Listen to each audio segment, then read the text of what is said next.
자, 이재명 대표 오늘 검찰에 출석 요구가 있던 날인데요. 결국 이제 불출석하기로 결정을 했고 오늘 불출석했습니다. 지난해 경기도지사 시절에 이제 대선 후보였기도 했는데 그때도 많은 의혹이 있었을 때 국감장에 나가느냐 마느냐 그때 이제 정면 돌파를 했기 때문에 네. 이번에 혹시 또 출석하지 않을까 이런 의견도 있었는데 불출석으로 결정을 했네요. 네. 그래서 저는 개인적으로 이재명 의원답지 않은 선택을 했다라고 생각을 해요. 예. 그러니까 이번에도 정면 승부를 선택할 가능성이 높다라고 봤고 예. 제가 보건대는 그 전략이 그렇게 나쁘지 않은 전략입니다.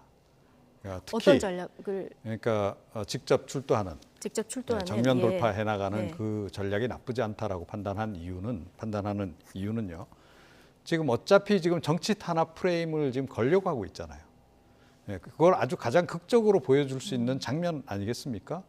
그래서 출석하면서 정치 탄압 프레임 지금부터 벌써 내가 대표되자마자부터 저쪽에서 벌써 걸고 들어오기 시작했다. 그럼 정치공학적으로 보면 추석 밥상 민심에서도 그 장면이 더 유리합니까? 오히려 그렇게 역공을 취해서 그 여론을 장악해 나갈 수도 있었다라고 저는 봐요. 예. 그래서 이번 같은 경우에는 그래서 제가 보건대는 이재명 의원답지 않은 선택을 좀 한 거 아닌가 이렇게 좀 생각이 들고 그거는 역시 당내 뭐 반대 의견이 굉장히 많았다 그러잖아요. 네. 그런 부분 때문에 뭐 대표로서 그런 의견들을 좀 존중하는 그런 선택을 한 게 아닌가 이렇게 좀 생각을 합니다. 예. 자, 민주당은 이재명 대표의 불출석을 알리면서 검찰에 서면 진술 답변을 해서 출석 요구 사유가 소멸됐다 이렇게 밝혔습니다. 국민의힘은 맹비난했는데요. 자, 직접 다 듣고 오시겠습니다. 검찰의 출석 요구 사유는 서면 진술 불응이었던 만큼 서면 조사에 응하였으니 출석 요구 사유는 소멸되었음이 분명합니다. 이것은 이재명 당대표 개인의 문제가 아니고 당 대표를 소환한 문제고 당의 문제다 이렇게 지금 보고 있습니다. 결국 이재명 대표가 국회의원과 당 대표라는 겹겹의 방탄조끼를 입은 이유는 자신에 대한 범죄 수사를 국회 다수당의 힘으로 뭉개기 위한 것이었다는 것이 명확히 드러났습니다. 이재명 대표는 당 뒤에 숨으려 하지 말고 검찰 수사에 성실히 임하여 국민적 의혹을 해소하기 바랍니다. 겹겹의 방탄조끼라는 국민의힘 얘기도 듣고 오셨고요. 그리고 이거는 개인의 문제가 아니라 당의 문제라는 민주당 얘기도 듣고 오셨는데 자, 민주당 서면 조사에 응했기 때문에 출석 요구 사유는 소멸됐다. 자, 이렇게 얘기를 하고 있거든요. 자, 이건 맞는 얘기입니까? 맞는 얘기죠. 이게 무슨 말이냐면 서면 조사를 요청을 했는데 네. 검찰의 발표예요. 서면 조사를 요청했는데 서면 조사가 안 와서 결국 소환을 불렀다. 이렇게 얘기했거든요. 그 말에 대한 답변이라고 생각을 합니다. 그러니까 서면조사 내용들을 제출했기 때문에 곧 굳이 가야 될 필요가 없어졌다 이런 얘기를 하는 건데 그거는 이제 저는 뭐 그 논리적으로 서로 질문하고 답변하는 과정에 나온 말이라고 생각하고 그보다 더 큰 문제는 그러니까 이종훈 평론가 말씀처럼 그렇게 볼 수도 있고 또 한편으로는 이게 추석 밥상에 민심 밥상에 올라오는 여러 가지 영상 중에 이재명 대표가 출석하는 장면이 나왔을 경우에 보는 관점에 따라 상당히 다르게 접근할 수 있어요. 예를 들면 정치 탄압에 맞서는 모습으로 보여줄 수도 있지만 또 한편으로는 뭔가 죄가 있으니까 나오지 않겠어? 이런 이미지가 생길 수도 있는 거거든요. 근데 그런 부분도 고려를 했다고 저는 봐요. 민주당 내에서 반대 의견이 많았던 이유 중에 하나는 저렇게 예를 들면 사실 그 포토라인에서 사진이 찍힌다는 장면 자체가 지금까지 여러 정치인들이 사진이 찍혔지만 그 모든 내용이 대부분은 다 문제가 있어서 불려 나오는 모습으로 비춰져요. 그리고 내용을 자세히 모르는 분들, 일반 국민들 중에 혹시나 그런 분들 같은 경우에는 찍히는 모습 하나만 보고도 뭔가 문제가 있구나 이렇게 인식될 가능성이 있거든요. 그래서 그런 부분들이 보여지는 것에 대한 부담감이 있었다고 저는 봅니다. 그래서 민주당 입장에서는 대표가 그런 모습을 보여줬을 때 민주당 전체에 대한 이미지나 또 민주당에 대한 국민들에게 신뢰 이런 부분에 영향을 미칠 가능성이 있어서 아마 그런 그 의총을 통해서 그런 종합적 의견을 모은 것 같고 그걸 이재명 대표한테 건의했고 이재명 대표가 받아들이는 방식을 통해서 아마 그렇게 하기로 결정한 것으로 보여집니다. 예. 자, 그러니까 최준봉 교수님 설명은 일단 일반인들 같은 경우에 서면 조사서를 제출해도 이제 출석을 더 이제 요구를 할지 말지 검찰이 판단을 하게 되는데 검찰의 출석 요구 사유가 서면 진술 불응이었으니까 이거는 서면 조사서를 냈으면 소멸됐다 이렇게 보는 게 맞다 이렇게 보시는 거죠? 예. 자, 대표 개인 혐의에 대해서 당 차원에서 대응하는 부분은 어떻게 보십니까? 그러니까 뭐 이미 예고된 일이긴 해요. 그러니까 지난번에 뭐 당헌 80조 결국은 뭐 이 끝까지 해가지고 통과시키지 않았습니까? 그 얘기는 결과적으로 무슨 얘기냐면 더불어민주당은 앞으로 이재명 대표하고 운명을 같이 하겠다 이 뜻입니다.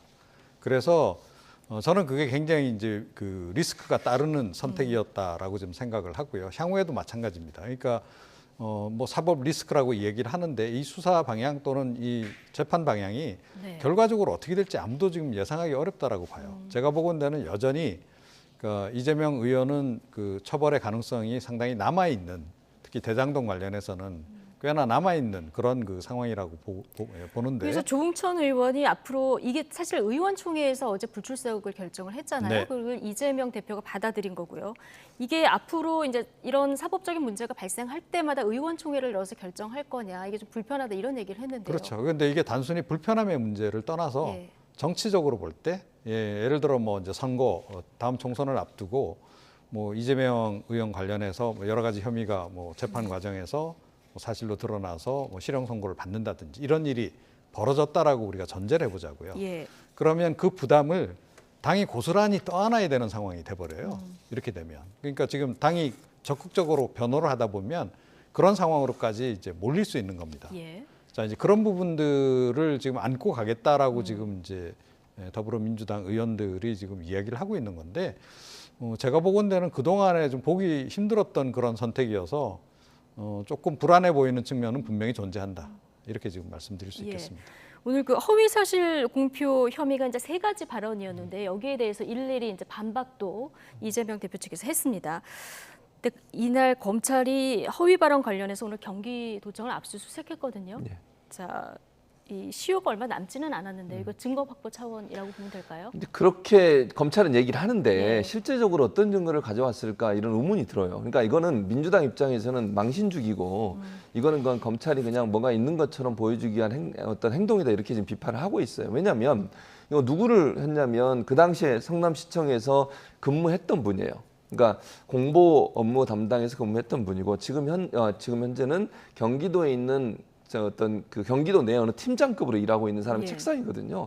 근데 사실 이 허위사실 공표 중에 이분을 압수수색한 이유가 뭐냐면 김문기 전 차장에 대해서 모른다고 얘기했다는 그거예요. 예. 그러니까 이게 TV 인터뷰를 좀 준비를 도와줬었던 그렇죠, 팀장의 도와줬겠죠. 책상이라는 거죠. 예, 맞습니다. 예. 근데 그러면 인터뷰 내에서 예를 들면 이재명 그 당시에 이제 후보였죠. 후보가 그걸 이렇게 발언해야지 이렇게 해서 그걸 써갖고 갔겠느냐 과연.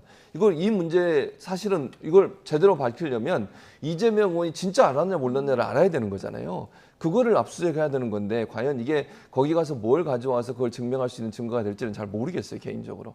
그래서 물론 이제 어떤 것이 증거물로 지금 압수가 되는지 제가 모르니까 네. 뭐라고 말씀을 못 드리겠습니다만 실제적으로 그 사람 책상에 가서 압수수색을 한다 한들 그 당시에 발언이 그렇게 나온 것에 대해서 진실성을 확보하고 또는 모른다고 하는 건 이재명 당시 후보의 개인적인 어떤 판단인 거잖아요. 생각인 것이고 그걸 어떻게 증명해낼 수 있을지 하는 부분에 대해서는 상당히 좀 의문이 들어서 네. 실제적으로 성과가 있는 압수수색이 되지는 않았을 거라는 개인적인 추측은 있습니다. 예. 검찰이 기소할까요? 어떻게 전망하십니까? 그러니까 기소를 하기 위해서 지금 준비를 하고 있는 건 분명해 보이죠. 그러니까 끝까지 압수수색도 하고 뭐 최선을 지금 다하는 그런 모습을 보이고 있는 게 아닌가 이렇게 생각이 들고 지금 사실은 이런 압수수색을 한다고 하는 것은 뭐 기존에 증거가 없어서라기보다는 지금 차원은 지금 사실은 시점이 지금 뭐 거의 공소시효 마감 시점에 임박한 때이기 때문에 어떻게 보면 보강 수사 과정이다라고 전 봐야 된다라고 예. 생각을 하고요. 그런 관점에서 아마 추가로 확인해야 될 지점들이 좀 있었던 게 아닌가. 특히 문서상 뭔가 남아 있거나 예. 아니면 뭐 저분의 컴퓨터나 휴대폰 같은 거에 뭔가가 있을 가능성에 좀 역점을 두고 예. 지금 압수수색을 한 게 아닌가 이렇게 생각이 듭니다. 예.